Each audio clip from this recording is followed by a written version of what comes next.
Hello curl friends, welcome back to my channel, or welcome if you're new here. My name is Jody and it's great to have you join me today. Today we are in a different location because it is extremely gloomy outside, and when I set up in my usual filming spot, I just didn't like it. So the audio may be a bit different in here because I'm afraid it might be a bit echoey. I apologize for that, but let's get into this video, okay? I'm excited. We are doing a this or that video where I compare two different products on different sides of my head. So this week we are doing leave-in conditioners, and so I am excited to bring you two affordable leave-in conditioners. The two that we will be looking at is Next of Us, the low porosity leave-in conditioner one. That's what this looks like. And the other one is one of my all-time favorites, the Aussie Hair Insurance leave-in conditioner. So let's get to understanding what a leave-in conditioner is supposed to do for our hair. So at this point, we are going to take a look at these product shots, see any differences, or just get understanding for what leave-in conditioners are like. And then I'm going to begin applying these. Conditioners, which are also called no rinse or leave-on conditioners, are used after you wash your hair and before you style it. They are usually applied to towel-dried hair. Unlike traditional conditioners, they are not washed out. Leave-in products provide extra moisture to the hair and protect it from damage and help to detangle the strands. It is applied after shampooing. It can replace conditioner that you normally use in the shower, but you can use both if you want, especially if your hair is particularly dry or damaged. Nearly every type of hair, curly, straight, natural, or color treated, can benefit from the use of a leave-in conditioner, but you may find them particularly useful if you have dry, damaged, or frizzy hair. And this is all from healthline.com by Cynthia Cobb. Okay, so a quick backstory here. This is a wash now, style later. And so I washed my hair last night, and then this morning I just flipped my head over the shower or over the tub and got my hair wet. So when I flip it back, it's extremely messy. Like it's pretty tangled, but the knots do work their way out pretty well. I will say though, I had already started to detangle it, partially in order to get this part here. So I'd already started to detangle it. I'm like, oh, you know what? These leave-in conditioners are meant to help detangle, so I probably should have done that for you. So then I try to mess it up a little bit again, but still be able to get my part. I don't really think it's that messy. It may look a little more textured than normal because usually when my hair is very wet, it's very straight. So I don't think we're going to get to test the detangling abilities of these two leave-ins, but let's go in with the first leave-in. We're going to go in with Old Faithful here. This is the Aussie Hair Insurance leave-in conditioner. It retails for $4.97. This hydrating leave-in hair conditioner is the assurance your hair needs to look and feel its best. Aussie Hair Insurance certainly tames frizz and softens hair. It'll leave your hair looking polished and feel more manageable, and of course, super soft and smooth. It's made with jojoba oil. Directions say to spray onto damp hair and go. Do not rinse out. So I'm just going to spray this on my left side of the hair, and I don't have a particular amount of pumps that I like to spray. I just give it a good idea of what I think will work. And now I'm just going to brush this through. Once again, my hair was pretty well detangled, and I apologize for that, but it feels very silky, very smooth. I'm going to brush style this off camera here in just a minute, but let's apply the other leave-in conditioner. This is the Next of Us, also known as New Low Porosity Leave-In Conditioner. This retails for $6.97. This low porosity leave-in conditioner is made with coconut oil and moisturizes curls without weighing them down, and without sulfates, dyes, and parabens. It's crafted specifically for low porosity hair. Our leave-in conditioner penetrates the hair strands for lightweight curl hydration. Directions say to shake and spritz into wet or damp hair, working in sections if needed, and skip the rinse and style. So just like the other side, I am going to spray this through. This spray nozzle is a little bit more forceful, I've noticed. The fragrances are a little bit different in this one, but I personally like both of the fragrance, and I don't find them overbearing, but if you are very sensitive to fragrance, this might trigger you on either side, like either product side. Once again, it feels very similar going on. Okay, so as I said, at this point, I am going to brush style off camera. I will come back after that if I have any additional thoughts and just, kind of catch up, and then we'll proceed with the rest of the styling in this video. Hey guys, this is actually the following day. I apologize. I meant to get a clip of after I had brush styled, but my camera had overheated and turned off, and I knew that, but when I went to turn it back on, I hadn't pressed the record button. I apologize, I'm still learning this camera. As a matter of fact, I don't know what order these videos are coming out in exactly off the top of my head. So if you don't know, I got a new camera, still learning it, and so that clip never got taken. When I had finished brush styling my hair though, basically, My clumps look good on both sides. Both sides had felt the same brush styling it through. I didn't really notice any difference. So now the clip that you're going to see is just me after I've diffused on day one. So back to that. All right, girlfriends, I am back with my hair fully diffused and let's take a look at these curls. So this is the Aussie curl side and this is what the underneath is looking like.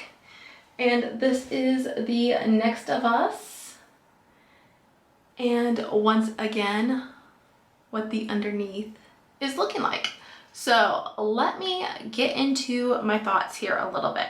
As I was diffusing my hair, I noticed that the Next of Us side took just the slightest bit longer to diffuse, ever so slightly. Now, at no point in my drying time was there ever a cast, so there's no cast to scrunch out. I don't typically get with this gel, but that's really not what we're here for. We're not here for the gel, we're here for the leave-ins, but sometimes a leave-in or a cream can affect how your gel casts. So I didn't get a cast at all, and that's why I mention it. My hair looks good on both sides. I have great curl definition on both sides. Good spiral patterns up front. I feel like consistent spiral patterns on the underside. So I am happy with that. One thing that I do notice is I have just a little bit more lift here on this side than I do on the Next of Us side.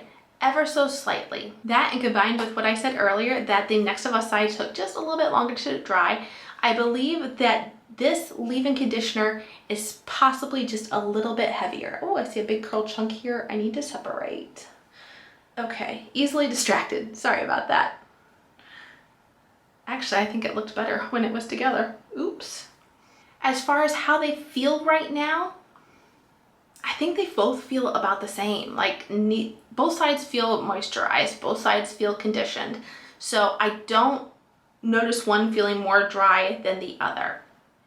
Now, I did want to go into some more details about these two leave-in conditioners. First of all, these are both distributed by Procter & Gamble. Now, I'm a little confused. If somebody knows more than me about this, let us know. But the Next of Us side talks about specific creators of their brand, and they feature them on the bottom of the website. And so, are they created by like a separate company, but then distributed by Procter & Gamble? Does that make sense? Is that something that happens? I don't know. Aussie's been around for a long time. I guess I should be saying Aussie. I'm sorry. I know somebody's gonna come for me on that, but I'm so used to saying Aussie. But another similarity is that both of these have very similar ingredients. So I am thinking that this is probably formulated with Procter & Gamble, not separate as I had originally mentioned. But anyways, this Aussie one, or Aussie, has jojoba oil. That's like the feature oil. The Next of Us has coconut oil as their feature oil. But I want to dive in a little bit more to their ingredients. So I looked up on the back and they both start out with water and then they both move on to their main oils. So like I said, the Aussie having the jojoba oil and the Next of Us having the coconut oil. Then Aussie has fragrance as their third ingredient. And then both of them, the next two ingredients are, I'm going to mispronounce this, I apologize, but it's phenylhexanol, I'm not sure. And then they both have amodiamethicone. And then following that, the next two ingredients, one is a PPG2 methyl ester, probably mispronounced that too. And the other one is a PEG40 hydrogenated castor oil. And those two are just flipped based on either of the products. Then after that, they have the benzyl alcohol. Then the Next of Us has the fragrance. Then they both have polyquaternium 11. And then the remaining 7 ingredients are the same. Now the amounts may differ on each of these ingredients, but they're very similar. So let me give you a product shot or a view of the back of my hair here.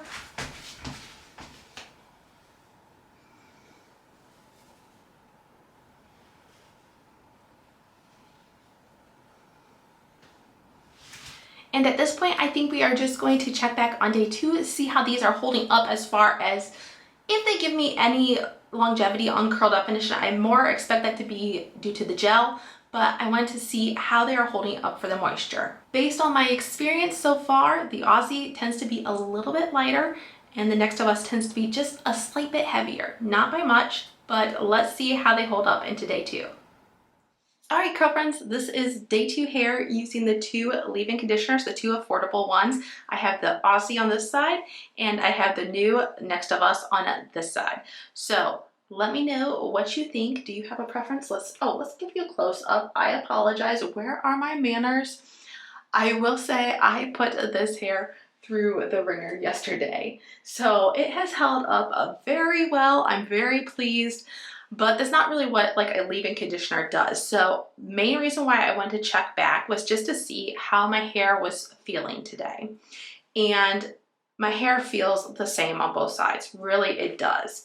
Yesterday, after I watched back the footage that I had already taken, I did notice that I think I had said this, I had more volume on the Aussie side, and I think that it was just a little bit more lightweight. And then on the Next of Us side, I think you could still kind of see it today. It's just a little bit more stretched, just a little bit more elongated. Like yesterday though, I could really see like a difference where my curls were, and I didn't really say anything about that yesterday, so I apologize. I guess it just kind of dawned on me more as the day went on. My Next of Us side never at any point felt really like weighed down, but just when I'm comparing it to the Aussie side, I realized, oh, there is a difference. Both sides had the same feeling as far as slip through the hair when I was brush styling. Both sides had the same, like gave me the same nourishment, I feel like, in a sense. My curls were able to form because they had enough conditioning in them. My frizz, I did not mention this yesterday, but let's get you a close up. It's very minimal. I mean, I have some halo frizz, but it's very minimal, so I'm happy about that. I'll give you a look at the back of my hair. So this is what the back is. All in all, I like both of these leave-in conditioners. I think that they are both good for the price point. I still probably prefer the Aussie just because I can see that it's a little bit more lightweight. Since I have fine hair, I tend to prefer something a little bit more lightweight. So if you have very fine hair, low density hair, you might prefer something like this, like the Aussie. If, however, you have more coarse hair, more thick hair, you might prefer the Next of Us. Like I said, either side looks good to me, so I don't have a problem really with either side. Let me know if you have a preference of which side you like best and what you think would work best for your hair, because you all have different hair type than mine, obviously. So let me know what you think would work best for you, and until I see you again in the next video, have a great day. Bye!